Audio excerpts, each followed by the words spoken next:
welcome to another edition of the Get Wet Up podcast. Today I have with me the fabulous Ashley Wali. Did I say it correctly? Yes. Okay. Last names are not my forte. I mess them up a lot. So I am glad I did not. So well done. Thank you.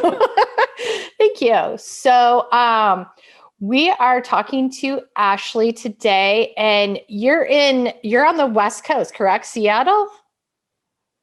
That's right. I'm in Seattle. Okay. Just because it's cold and snowy here, what's the weather like there? I always like to know. In winter, it just rains a lot. So, my team is like, oh, the sun is out for an hour. I'm going for a walk before the rain starts for the next few days. So we are in kind of the doom and gloom period of the year for us in Seattle. All right. Okay. Yeah. We got a couple inches of snow here yesterday. So, and then of course, everybody in the Midwest forgets how to drive in the winter months. So it's like it's like Groundhog's Day over and over again, right? Where it's like, oh my God, there's snow. I don't know how to drive. So, all right. I have no built up aggressions or road rage on people in this. I grew up in Michigan, and we grew up in snow. So, oh yeah. Ohio doesn't get very much snow. I mean, they get their snow, but they don't get as much as we did in Michigan. And I'm always like, oh my God, every year it's like, oh, so all right. Well, Ashley, let's start off knowing a little bit about you, your background, how you got to where you are. I like to tell people they don't have to go all the way back to birth, but I like to, kind of get an idea where you decided to venture the way you did. Yeah, absolutely. Well, I have been in technology pretty much for my entire career. I started out, I was an English and Spanish major, so I sort of considered becoming a teacher, but quickly switched into technology and thinking about knowledge management in particular. So I did some federal government consulting, and then moved into an e-commerce technology consulting firm. So they built custom e-commerce sites. So I worked in a number of different roles over there. I started actually doing marketing and SEO content and things like that, and then moved into project and product management. And that's kind of where I've stayed. So I got hired on by one of the client companies for that consulting firm and went in-house with them. And I was there for a few years, and it was a lot of fun. There was a lot of growth during that time. So it was kind of, the boom time, San Francisco, kind of a really great experience there, and getting to build up a team of primarily project managers working, doing agile project management, and really watching a company grow and scale. I left that job when I had my older son. So I stayed home with him for a little while, and moved up to Seattle and started a corporate housing company kind of on the side that I was planning on building a bunch of technology for. And then I kind of got rooted in the day-to-day and the logistics and execution and things. So I kind of cut the cord on that one when I realized that it was going to be a lot more of the management of the actual company and a lot less of the development of the technology for a while. So I went back into somebody else's company, but still into startups. So that's kind of always been where my sweet spot has been. And I've been at Discussio for the last 3.5 years, leading the product and engineering teams here. Okay, so that leads us into discuss.io, right? That's the website, right? That's right. Yep. Okay. I've only seen one other IO. It throws me off sometimes. So we get that a lot. Is it Discussio, Discussio, Discuss.io? So it's a challenge. Yeah. So then what does Discuss.io do? We're an enterprise level smart video platform that helps business professionals make better decisions, essentially by using our experience and innovation, primarily in originally building for market research companies, to have conversations, analyze them, and create intelligence within the organization. So we're working on making a universal platform for really purposeful conversations that helps you get better at scale. Okay. Okay. And what does your day-to-day look like? So we're still a small company, and as such, we wear a lot of hats. So I lead the product and engineering teams, which also includes design. So my day to day is, can be anything from working on, right now it's a lot of working on 2021 strategy and road mapping and things, but it can also be, weighing in on, feature decisions and corner cases and how do we want to handle this and that, prioritizing issues as they come up. Doing a lot of customer connections. So I talk with our customers to get feedback on how our product is doing, as well as to understand what some of the future requests are and kind of how we can improve that experience. And sales enablement as well. So, helping arm our sales team to make sure that they are representing the product as best that it can be, and similar with our marketing team working with the messaging and how do we think about launching new products. So it's a little bit of everything, but I really like that kind of mixture of Never work. a boring day. It's never a boring day. That's right. So how many people at your startup? Let's see. I think we're around 50 or maybe 55 at this point. So it's really expanded through this year, and that's why I'm kind of questioning my number here, because we had a lot of growth this year, and so keeping up with it has caused a lot of hiring. So I'm not entirely sure where the number stands right now, but I think it's probably around 50 or 55. I hope lots of women. Yeah. You know what? That's something that I've actually been pushing for, with our positions is to try and get more diversity in the pipeline itself. You should always hire the best candidate, the most qualified candidate. But if you don't get diversity at the top of the funnel, the best candidate may never come to light, for that reason. So it is something that it's kind of I personally champion within the company. Yay. That's what we like. All right. So, I have some startup experience too. And I remember like some days putting together tables and chairs. Like you'd walk in and they'd be like, "Did you bring your tools today?" And you're like, "What? My tools?" And they're like, "Yeah, we got to put tables and chairs together." I'm like, "Oh, okay. Well, that seems fun." So, so with a startup, there's lots of challenges. Yes. So now, did you get was Discuss just funded, or was this like an entrepreneur who created the company who was like a bajillionaire out there that just decided to go down this route? How did it get formed? So we had a pair of co-founders, one who is a research industry exec, and the other who is a product manager for Amazon. And they kind of connected about how do we make it easier for people to connect with and do interviews with their customer, their target customer. And how do you do that online? Because, for so long, the research industry has been, you go into a focus group facility and, the lead time is really long and it's hard to do it outside of major cities. And there were some limitations there. So they had a really complementary skill set. And I came on just after they raised a Series A.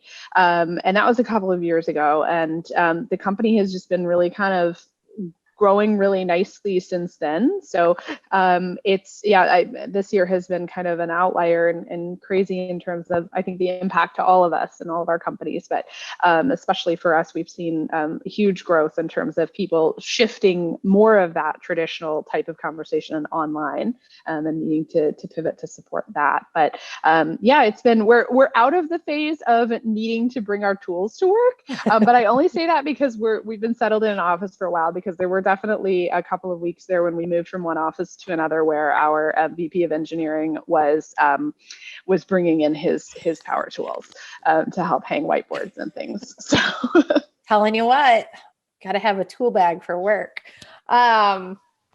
So shockingly enough, most of the people that I have talked to said that their business has boomed since the pandemic hit. And this would just be another example because you are working with live video, right? So Yeah. this is like a need. Yeah, it's been, we saw kind of an immediate impact to it. So, many of the larger firms that were doing research had a portion of their work that they were doing online, but it was typically the countries and the types of work that were challenging for them to do in person. And there was really kind of a belief that you can't have the same rich conversation on the computer as you can when you're in person. And certainly there is some truth to that in terms of being immersed in someone's environment and just sort of engaging all of your senses. But, with COVID-19, the social distancing and the quarantining and things, it really has forced a reduction in the face-to-face, communication. And as companies have shifted their work online, the video-based discussions have really kind of become a key part of the tool set and sort of a mission critical part of the way that businesses communicate. So we adjusted to that and saw different usage and different demand than we had before. But I think, all of the companies, I'm not surprised to hear that, that companies that are enabling remote work or communications really saw a boom in terms of their usage. Yeah. Yeah, it's been like some of the CEOs and other different positions I've talked to, they're just have been like, we can't keep up some days because it's so busy. And I mean, I work full time and I run Get With It, which is a national organization. So that's all I do is have Zoom meetings all day long. And so I couldn't imagine. It's like second nature now. And I also learned that we're behind the times here in the United States. Like overseas, this is the norm. Like they're like, this is how we do business as through Zoom. I had no idea. Yeah, it's interesting. It's something that I continually learn because it's so normal for me. Even years before the pandemic, working for a company that enables video communications, we are a distributed workforce, and we have been since day one. And so that's just been part of our day to day forever.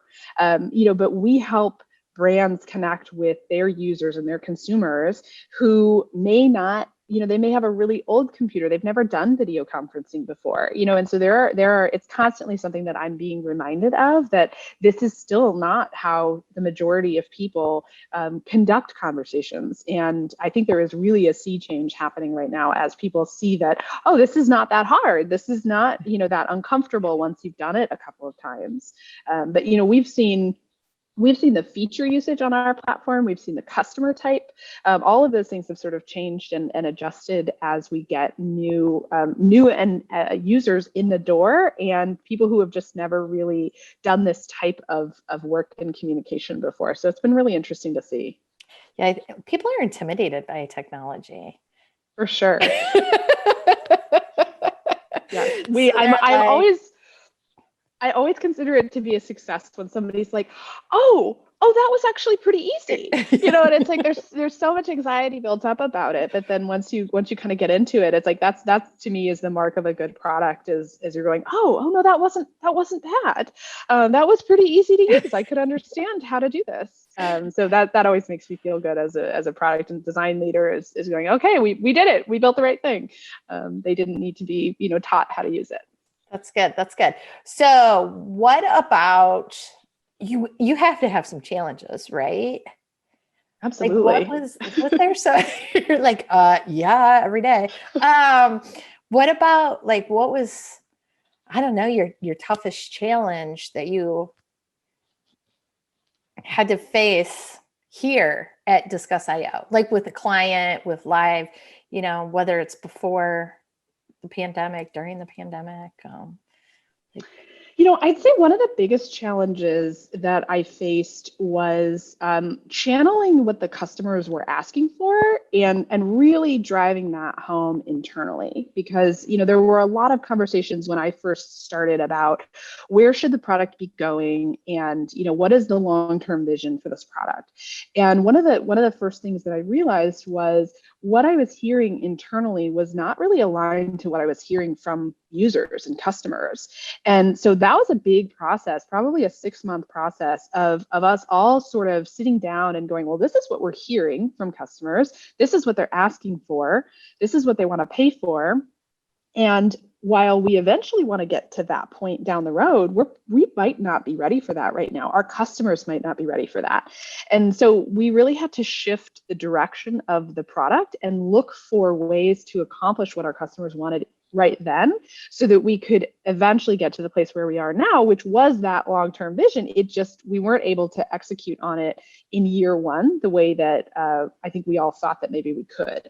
And I'm really glad that we didn't actually, and we made that pivot because we were able to retain those customers who had legitimate pain points, that we were able to resolve, keep them happy, and bring them along this journey so that we could get to a point where there was the support and the demand for more of the DIY kind of self-managed work that we had always envisioned the platform to be.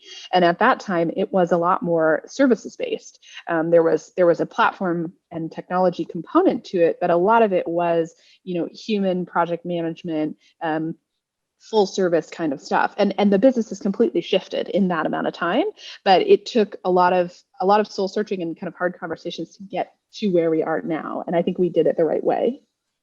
So you had a lot of hand holding at the beginning? Yeah, when we started the company, it was, fully self-service, and it was a very on-demand platform. And then we landed, some of the biggest companies in the world who really demanded a higher level of engagement and, account management and project management. And so things had sort of shifted a bit to support the needs that those customers had. But that was never the vision for the company long-term. It was always to be a democratized, a self-service kind of platform. But we had to take steps to bring our customers along on that journey and really equip them with the skills and the tools to be able to do that work, which we have now done. And, a lot of those customers have moved into managing their own work. Some of them still prefer, full service, and we have those services available. But now a majority of our customers are managing their own work. But we just weren't quite ready for it at that point in time. So how do you go to a customer and get them on board with you, with your, like, are these customers just like, I'm trying to think of who your clientele would be. So a lot of our customers right now are large companies who are wanting to get their marketers, their brand managers, their researchers, product managers, R&D teams, lots of different types of teams connected directly with the users or the consumers of their products. And that's really in many ways to drive empathy and customer understanding of what resonates with somebody and why. How do they make their purchasing habits? And one of the benefits that we have as being a global company is that we can allow our customers to do that anywhere in the world. And that's something that really hasn't been possible yet, because it's hard for someone in the US to connect with someone in another country. You might not speak the language or know how to find those people. So those are who our customers are and who's using our platform right now. And the way to kind of bring them on that journey is to understand what they value. So do they value just getting it done and having it be perfect, and they're willing to pay more for that? Some people are, they're willing to pay extra to not have to be involved in it, and just to make sure that they get a really crisp learning out of it. For other people, it's what they value is making sure that everybody in their department has a meaningful touch point with somebody, and they're willing to build out a program to enable everyone to have those conversations. Some people it's cost basis. Some people, it's time basis. So really understanding, and I think this goes far beyond, the sales process for us, but, how you manage a team, how you motivate people is really understanding how do they communicate and what do they value and what's the background there that's gotten them to that point. And, that opens up a lot of conversations so that they understand where our roadmap is headed and how it can benefit them and how they can fit into that. So if you're global, do you have teams in other parts of the world? Or are they all in Seattle? No, our team is highly remote. So we have our marketing team and our product and engineering and finance teams. They're primarily based in Seattle, but our sales team and our customer success teams are globally distributed. So we have people online pretty much all the time. I think at this point, I'm not sure we have any downtime where there's not someone online. So, we have I think we had maybe 17 countries in our last all hands meeting. We counted it up because we've had more people join. So we have a lot of language coverage, a lot of countries, a lot of time zones. So it's a lot of fun, but it also makes things like all hands very difficult to accomplish. Yeah, how do you coordinate something like that?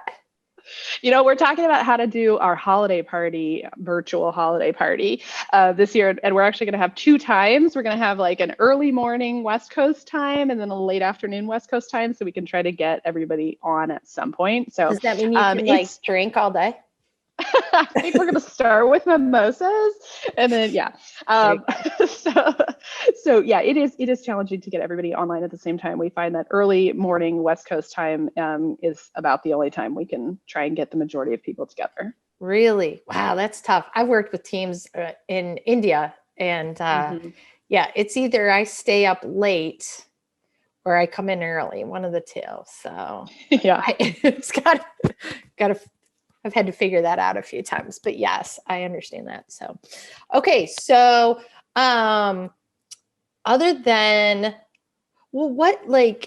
your role is the VP of product, right? Mm-hmm. That's right. So what does that, give us a definition of what that is? And you mentioned the word agile. People love that word. Is this a true agile company? I believe so. We have a small team, but this is one of the most highly functioning and mature teams that I've worked with. And in terms of processes and really understanding the heartbeat of Agile and what we mean by that. So my product manager is exceptional at this. He pushes all the time for, let's get it in front of people. Let's keep the scope really small. And our dev team has really invested a lot in automating our processes, automating our infrastructure. We deploy to production with a Slack command, which we all think is a lot of fun and probably was not a requirement to build, but we get a lot of enjoyment out of it. Somebody goes, go? Is that the command? Go. The command is fire missiles. Fire missiles. That's awesome. I love that. Yes. So we have a Slack command that will deploy our infrastructure. So so the team really is agile. They really understand the idea of keeping things small and incorporating customer feedback and trying to get it out in front of people as quickly as possible, and keeping the ego out of it. Honestly, that's a big part of it. I think with any agile team is letting the customer tell you how you're doing and what you want, what they want, and then incorporating that instead of assuming that you have all the answers. And so this team does that really well. So we are, my role has evolved a bit since I've started, but the product engineering and design functions roll up into me right now. So I feel like there's really been a shift in the last few years of unifying the reporting structure for product and engineering teams. When I started in technology, they were very different separate functions, and in more and more companies, as I see now, they report either into a CTO or into a CPO, but they're more unified and aligned, which I think is a really nice trend. All right, I agree with you. I think that's a lot of companies are going that right. So you mentioned earlier you have a son. You have 2 sons, actually. You have 2 sons. Okay. Yeah, I like to find out a little bit about what you like to do when you're not at work.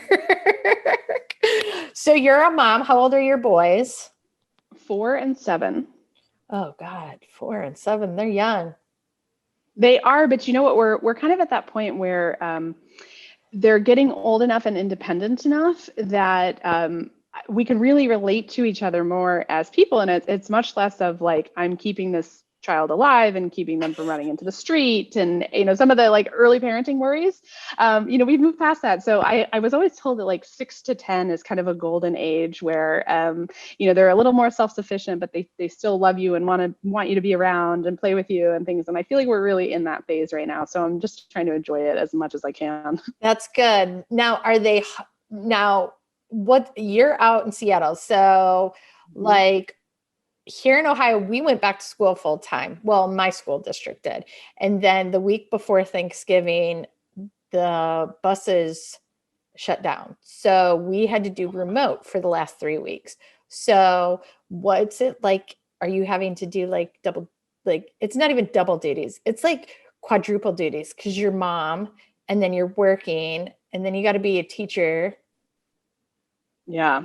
Yeah. I have actually been incredibly lucky. And I cringe even saying this because most people don't have this opportunity. But my mom is a retired elementary teacher. So I drafted her out of retirement to help homeschool my kids this year. So she has been our absolute lifesaver this year because the Seattle schools are fully remote so far. I believe they're going back maybe in January, but we actually just pulled out and are doing it fully homeschool this year, so that we weren't sort of beholden to that schedule, but with a teacher with us. So it's been actually a really wonderful experience for us to get more time together as a family. But I know that is incredibly privileged, and almost no one has that opportunity, and someone who is a skilled trained teacher that can play that role. So shoot, I wish I would have thought about that. My mom was a 4th grade teacher. Shoot, well, we don't live by her, but I could have been like, hey. Yeah, it's I think it ended up being more work than she was expecting, but she has been amazing. She was an incredible teacher when she was working, and I knew she would bring the same energy to it, and she really has. So we are deeply lucky for that. Oh, that's nice. So you're homeschooling. You're not remote. You're homeschooling. That's right. Yeah, Okay. we just pulled out of the school system for the year, and my older son is in 1st grade, and my younger son is just in pre-K. So he was it's less impactful than I think it would be, in the older grades. Yeah, definitely. Okay. So clearly mom must live by you. Well, we actually moved her out for the year. She did not live here, and she was willing to like come out for several months at a time to teach them. So no, we invited her, and she said yes. Oh my God. All right, mom. Both my That's parents, my fantastic. parents are still married, and they've been very great about this. So my dad has come out and visited a few times, but they were both willing to let it happen this year. So Where are they from? from Missouri, that's Oh, where I grew okay. up. Okay. Yeah. So, oh, wow. Oh, God love mom. Look at her go. All right. Yeah, So, she's a pretty incredible lady. yeah, sounds like it.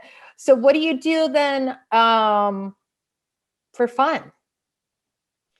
Fun means different things this year, I feel like, but in my pre-COVID life, I had just recently taken figure skating back up. So I was a competitive figure skater when I was growing up, and I kind of let that go, in college and post-college and things, and finally got my legs under me again. And so I had been going figure skating again, and was just thinking about starting taking lessons and things again. So that is one of my deepest enduring loves. Is figure skating. And That is so now, random, girl. So random. it's the thing I always use in those like 2 truths and a lie Yes. kind of things. Like I was a competitive figure skater. I like nobody. It's so random that nobody would ever think it's And like people are like, oh, hell no, you were not. yeah, it's like I'm left-handed. I was a competitive figure skater, and then whatever my lie is, because they're kind of like unusual ones. Yeah. Wow. But less active things. I love to read. I love to write. I used to do a lot of fiction writing. Now I do a lot of more business type writing, but I get a lot of joy out of that. So been trying to keep up with writing, and yeah, I always love a good book. Oh my goodness. I'm just, did you ever, how many tournaments did you win? You don't have tournaments. You're still stuck on the skating. I'm stuck Yes. on the figure skating. So it's not tournaments. How many? competitions. Competitions. That's right. Yeah, competitions. I don't know how many I won. I always felt much less comfortable in the spotlight than I did just in practice and things. So I would say probably my favorite thing was actually a show that we did. My ice rink that I was part of did a spring kind of exhibition every year. And my senior year of high school, it was always a themed one. So it was Mary Poppins, my senior year of high school, and I got to be Mary Poppins. Oh, So wow. I was super excited about that. That was one of my favorite roles that I got to do. I got to be Glinda the Good Witch in The Wizard of Oz. That was fun. I just kind of skated around with a wand and There you did go. a lot of pretty spirals and things. But Mary Poppins was a fun one. Oh my gosh. See, I find out the most interesting shit that people do not find out. Yeah.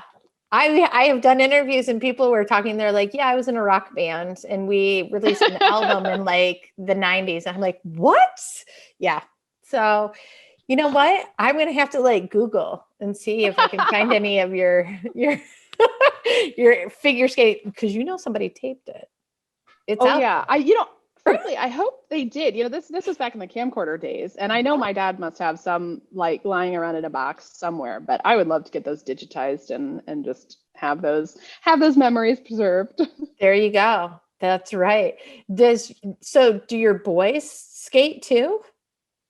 No, not yet. I've been thinking about getting the older one into hockey. I used to teach learn to skate hockey as well because I used to do figure skating coaching, and I would teach learn to skate hockey. And the learn to skate hockey kids were so fun to teach, and I can't wait to get them involved. But it's been kind of start and stop this year in terms of what's been allowed. So I was holding off until I'm sure they're going to be able to go forward with those programs, but not yet. Hopefully soon. Oh my gosh, they're going to be all over the place. You'll be playing hockey before you know it. Now, Yeah. So is hockey big out there? We're getting a professional hockey team. You I think are. I want to say maybe in 2022 is going to be the first season. So, there's a couple of rinks around the Seattle area. There's nothing in Seattle proper, but there's a couple of rinks around, and one is more figure skating focused and one is more hockey focused. So there's definitely interest around, but we're going to be the Seattle Kraken, and that's going to be our new team. Kraken? Yes. Like the Greek? Yes. Oh. That's our new team. So I think we'll play against the Columbus Blue Jackets. Nice. Is that a new team? I feel like I don't know of that team. No, they've been around for a while. Oh, really? But I mean, they're fairly new as far as they're not like the Detroit Red Wings or the Chicago and that kind of stuff. But they big hockey down here. So nice. Yes. Well, I think it's coming our way. It's going to develop over time. Yeah, most people don't think of Seattle and they think of hockey. That's for sure. Yeah, that is definitely for sure. But that's pretty cool. Your kids will want to play then. I hope so. I think they'd have a lot of fun. I learned a lot of life lessons from being involved in skating, and a lot of self-sufficiency and discipline and things like that I think you'd learn in any sport, but for me it was figure skating. That's so wild. I love it. That is so wild. So that's good for you. So what's the plans for the future? Like, for me personally, what's going to happen with the company? Yeah, well, from a company perspective, we are really investing in innovation this year. We are coming in the coming year. We spent a lot of 2020 making sure that we were adjusting to what people needed, frankly, in the product, and that had changed a bit as we had an influx of new users. So next year, we're really looking at how do we make it easier and more fun for people to consume videos. So, a huge part of what we do is these video interviews and recordings of them, but it can get a little overwhelming if you are trying to sort through 15 or 20 hours worth of video interviews. So how do we make that easier for people to find what they're looking for and kind of make it digestible so that it doesn't get forgotten, but really gets shared around, and those insights and the empathy gets built with, more than just the person who conducted the conversation, but you can share it out with the whole team. So we're thinking a lot about that. We're thinking about how we bring mobile more fully into the experience, and mobile usability testing and mobile screen sharing and things are things that are there's a lot of demand for, and there's still some opportunity there to really make a splash. So we're thinking about how we can incorporate more in the mobile world. And as a company, we're continuing to grow a lot. So there's always keeping up with the growth, and privacy and security. It continues to be a huge thing for us that I think most companies that are global are, have to really keep that top of mind as to how they're approaching their privacy and security story. So that's something that we're focused on as well. And personally, I don't know, I was telling my husband the other day that he was like, well, what are you most looking forward to in 2021? And I was like, I'm having a hard time even thinking like past, the next couple of days. It just feels like there's still so much up in the air that, thinking about like, oh, what is our next vacation going to be? Or, what do I want to learn or develop in? I just feel like, in some ways it's still in just survival mode a little bit. So I have a hard time answering that one personally, but I'm looking forward to life going back to normal a little bit. It would be nice to get to travel and see friends that I haven't been able to see in a long time. And, I think we're all going to appreciate the little things that we did not even pay attention to before. Right. So you guys don't have an office, or you do have an office? We do. Oh, yeah, we do have an office in Seattle. It's been closed since March. Seattle was one of the early outbreaks of the pandemic. And so people transitioned to working from home really pretty early on. So the office has been closed since March, and everybody's been from home. But we do have an office that typically has like 14 or 15 people in it. Okay. So you could be going back to the office. Fingers I crossed. hope so. I enjoy working from home. So I'm kind of hoping I can maintain kind of a hybrid schedule or something, because it is easier for me to focus when I don't have kind of the open office and conversations going around. But that collaboration and that just like human connection is just really hard to replace when you're not in person. So I need a little bit of both, I think. Understandable. I think we all do. Yeah. I was telling my mom, I was like, I think people are lacking, their social skills are getting horrible because there's no human interaction. And I have a high schooler and a third grader, and I'm tired of dealing with third grade. Like, I go every morning and I get a protein shake, and there's like a group of us women who we sit there for like 30 minutes and just chat about nothing in particular, just to the pure fact that we're with other adults. And I'm like, oh, I got to go home an adult now, and I don't want to. Yeah, I think this whole experiment, whatever we want to call it, has, I think, really forced us to learn how to communicate in a different way. And empathy is something I come back to a lot. It's something we do at work, but it's something that I think is so important for product leaders to have. And I think there has never been a time when you need to bring more empathy into your relationships and your conversations than we do right now, because I think it's everybody's processing things in a different way, and I think we have to understand that not everybody's getting the same level of interaction as others. And when I first left the house in like April, maybe, I feel like we were completely locked down for a while. I was like, I don't know how to interact with a human. That's like, it's like going to Walgreens was like a kind of difficult experience for me. And I think it does. You kind of get out of practice with it. So I think we all need to remember that like people are moving at different paces right now, and like hopefully we'll level out at some point soon. Definitely, hopefully. Yeah, I'm with you. I'm ready to reconnect. Mentally and and physically and emotionally with people and my teams because I haven't, everything's been remote. So, yeah, I totally get that. So, well, I don't want to, this is a busy time for you. What time is it there? It is 10:45 in the morning. Oh my God, it's like right at the height of your morning. No, this is fun. This is about the most fun thing I could be doing. I like it. Well, perfect. Good. So, all right. Well, if people do want to check out, it's discuss.io. That's right. Discuss.io. Yep. That's Okay. right. And I'm assuming there's like being a startup, you have your contact us and We do.